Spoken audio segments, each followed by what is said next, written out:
I'm getting old, but I'm not old yet.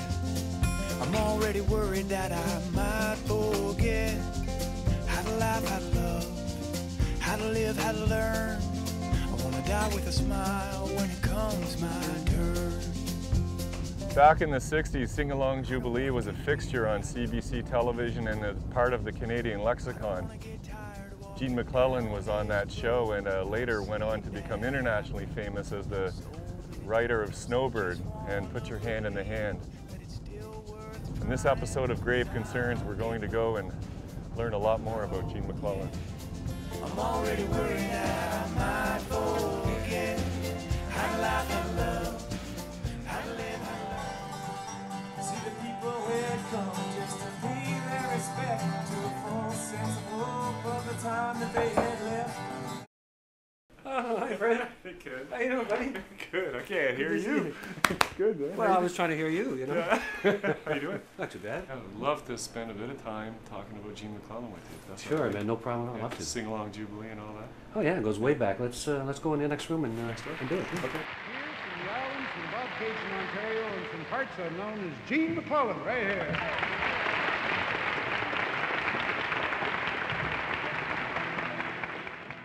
So he's a great songwriter. His economy of phrase and his melodic sensibility. I don't even know if he ever wrote a bad song. Everything he wrote that I heard was all there. It was always there, and he had a way of doing it. He could play well. And even when he sang the songs himself, I remember hearing, "I'll be biding my time while the glow from the wine makes a fool of me." Yeah. I thought, whoa, that just was such great poetry, and so right to the. I just was a great songwriter. Yeah. Do you remember the first time you heard Snowbird played by Gene? No. Yeah, that's a good question. I remember I was at Jim Bennett's house, and Gene came in, and he said, "Hey, I just wrote this song. It's called Snowbird. You guys want to hear it?" And we said, "Sure." And he brought out this little Martin, and he played it. We both liked it very much, and you could tell that it was a great song. And he said to me, he says, "So you want to record it?" And I said, "What?" He said, "You want to record it?" I said, "Well, you know me, man. I got my own songs. I just do my own songs." Beneath its snowy mantle, cold and clean, the unborn grass lies waiting for its coat to turn to green. The snowbird sings a song he always sings, that speaks to me of flowers that will bloom again in spring. But there's another story. When I was in Hollywood, and my stay a while was climbing the charts, what song was racing me up the charts was "Put Your Hand in the Hand" by Ocean. We're going up the charts neck and neck. Two Canadian songs with two Canadian artists going up the charts, and I'm going, oh man, I know Gene. And eventually the way it settled was, he got #1. There's a different key by putting your hand in the hand of a man from Galilee. Who could write a song and have it go on the pop charts that was a gospel song like that? He was truly true to himself. I mean, he became a spiritual person, and he released music that was, and wrote music that was really about himself, and didn't worry about it being a hit or not a hit, you know. And that's a really good thing. I respect him for that, you know. In Snowbird, the total went to what? Some 70 people recorded it? I don't know. It was over 50 anyway, I think. Yeah. Tell me, how many of those recordings do you have in the house? I just have, I think I have one by Chet Atkins. Is that right? Or in Ann Murray's too, but Chet Atkins recorded it, and he sent me down a copy of the single. I was really flattered.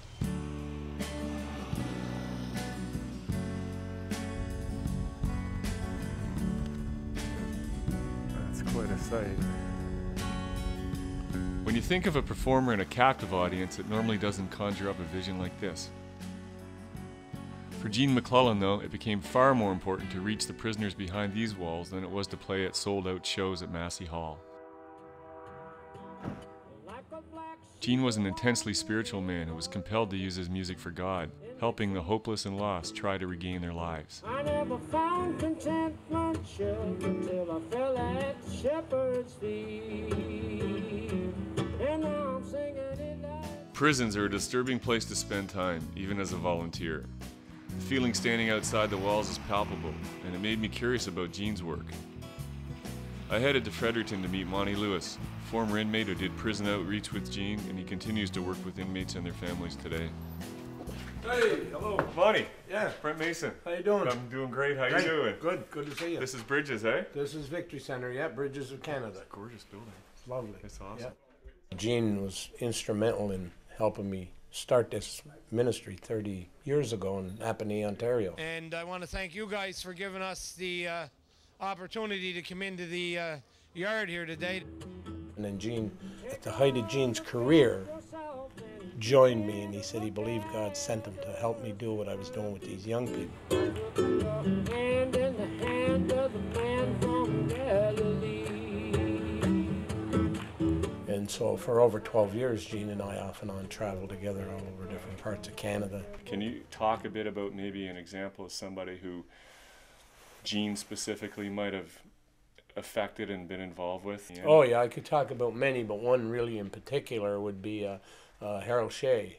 And Gene was visiting Dorchester, and he had known Harold from the time Harold was a young boy on PEI. And Harold was back in prison again, you know, another 5 or 10 years. Harold was doing life on the installment plan with no hope and no purpose, and he had no drive really. And when Gene was leaving, in the crowd, he looked at Harold, and these words, he said, "Jesus loves you, Harold."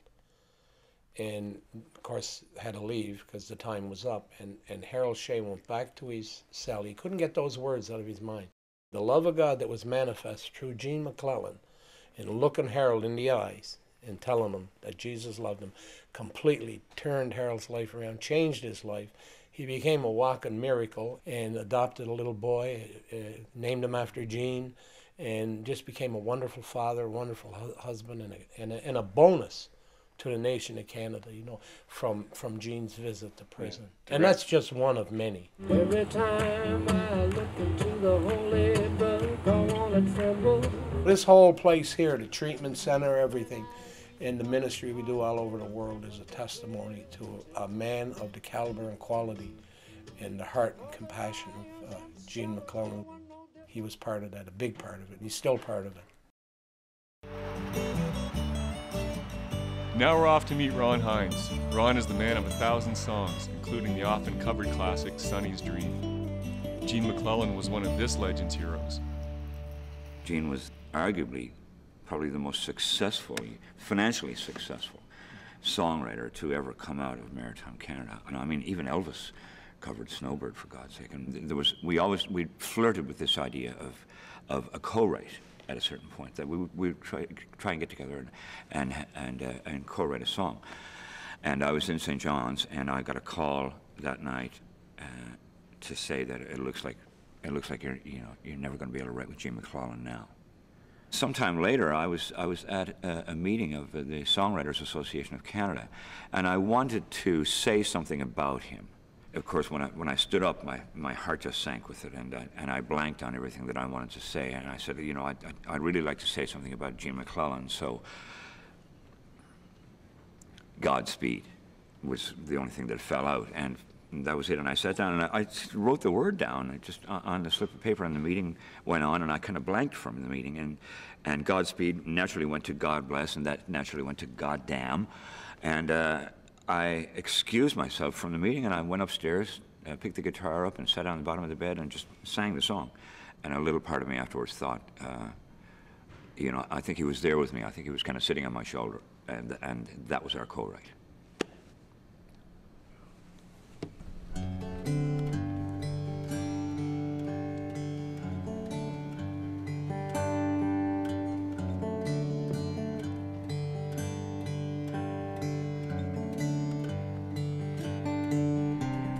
Godspeed,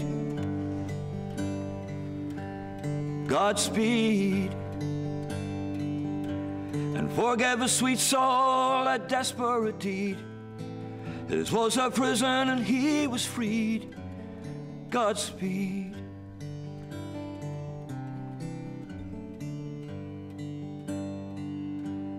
God bless, God bless. Was born out of sorrow or out of distress. Speculation is anyone's guess. God bless. God bless. And God only knows what takes the petal from the rose, what makes the dark rivers overflow, and a lifetime come and go. Must be God's will or God's plan. But you put your hand in the hand of the man.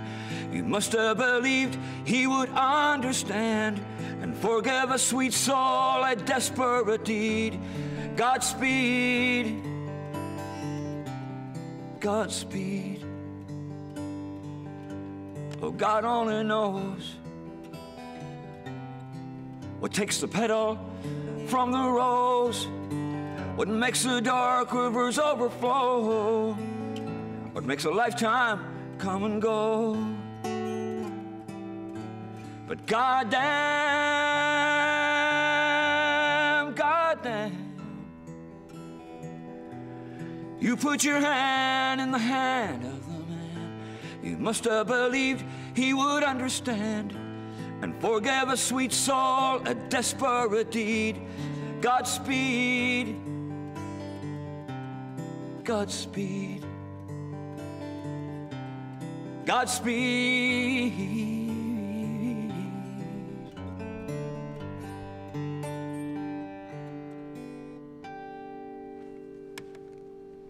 Godspeed, Gene Maclellan.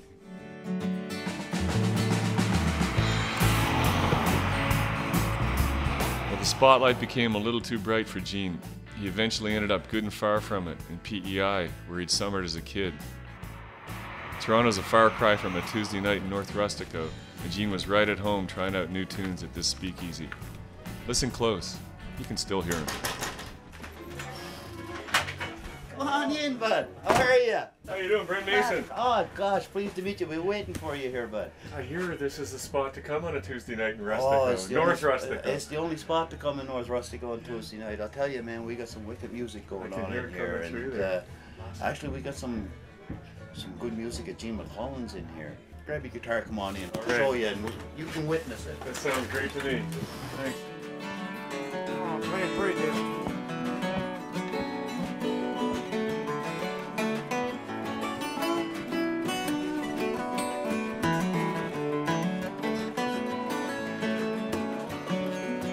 Gene must have felt at home here, eh? Gene felt very comfortable here, and just this feels like when he first got going, Gene was coming down here saying, "Dave, what do you think of this little tune?" And we'd play it, and then the next day come in, well, I changed it to this, and then the next day come in, well, try me with this, and then the next day come in, well, we'll put this one on the back burner. There must have been some real gems, though, eh? Oh, it was like those magic moments. I'd spend my life trying to please you. And here's a guy from Prince Edward Island, wrote songs that the world loved, inspired by the supportive nature of life in a tiny community, where he saw love and he saw compassion, and and he saw sorrow, and he had heartbreak, and the guy, was drawn to writing about this and to expressing this on behalf of those people who couldn't do it. Lost in her world so far away. A moment ago could be a lifetime if you know. I know. She's leaving and there's nothing you can say. As hard as I try, I can't reach you. I can say one thing about Gene. He was the one guy when I first heard those songs that my life just turned on a dime. And it looks like our love. I would say Gene saw music as a miracle, right? Okay, it was a miracle he was always looking for, and yet he had it. Oh man, that's beautiful. That's beautiful. And the music lives on.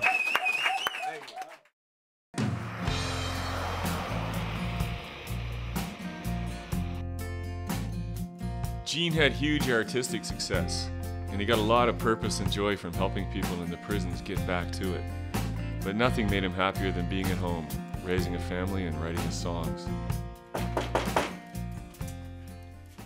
Good day, how are you? Hey, how are you, Judy? Come on in. Good to see you. Good to see you. Come on in. Shelter from the storm here, or what? Yeah, yeah. Coffee's ready. Would you like some? Love a cup. Oh, great. Love a cup, thanks. Sure.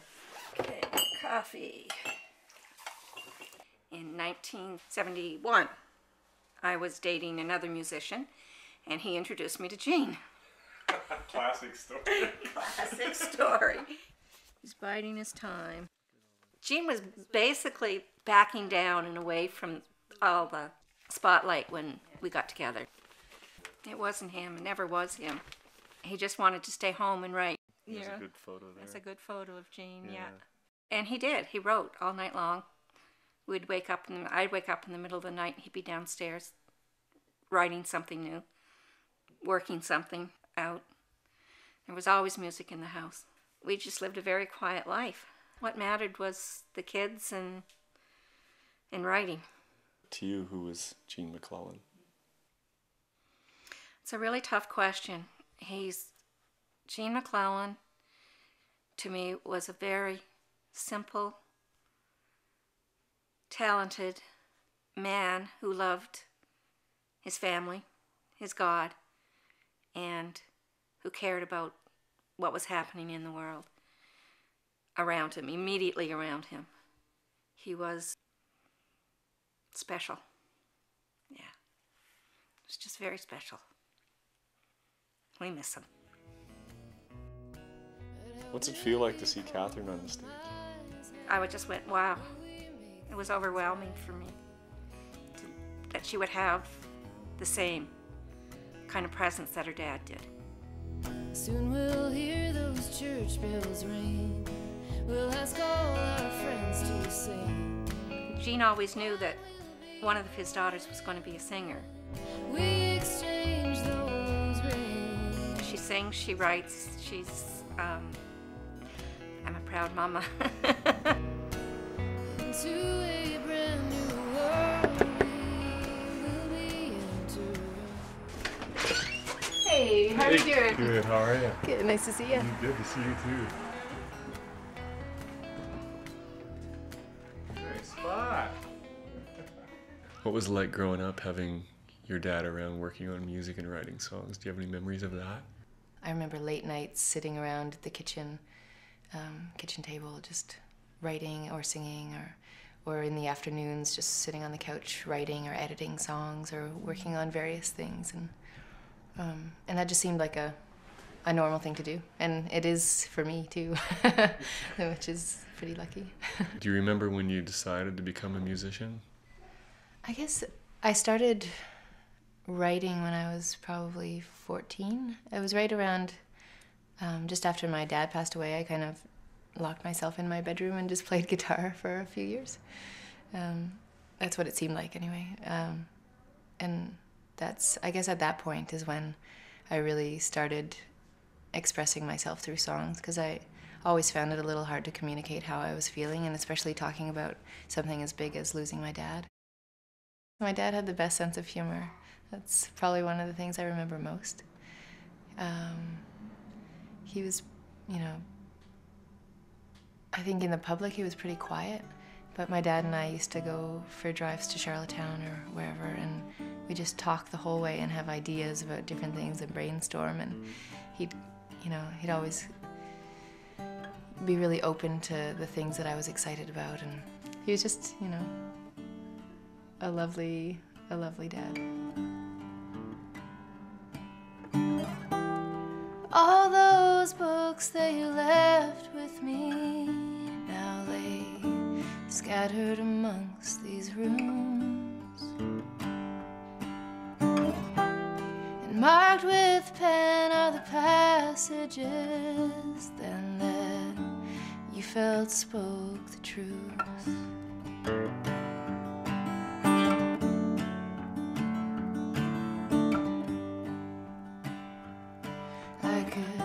Use you now to guide me somehow, or to walk me down that aisle.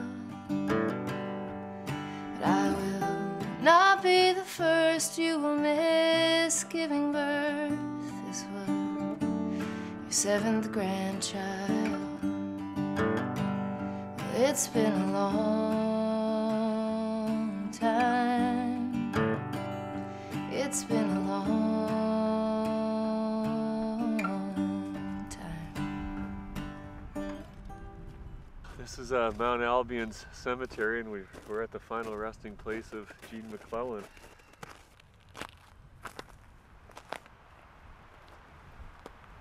It's definitely a snowbird, isn't it? It's a great quote here, and the God of peace shall be with you. Seems like the right kind of words for Gene, given what we've heard through the course of the show, what a humble and gentle and compassionate person he was.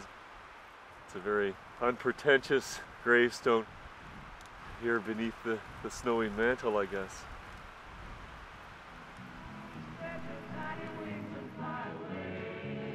All right, it's time to get back on the road. We'll see you next week on Grave Concerns. What I love forever is untrue. And if I could, you know that I would fly away with you.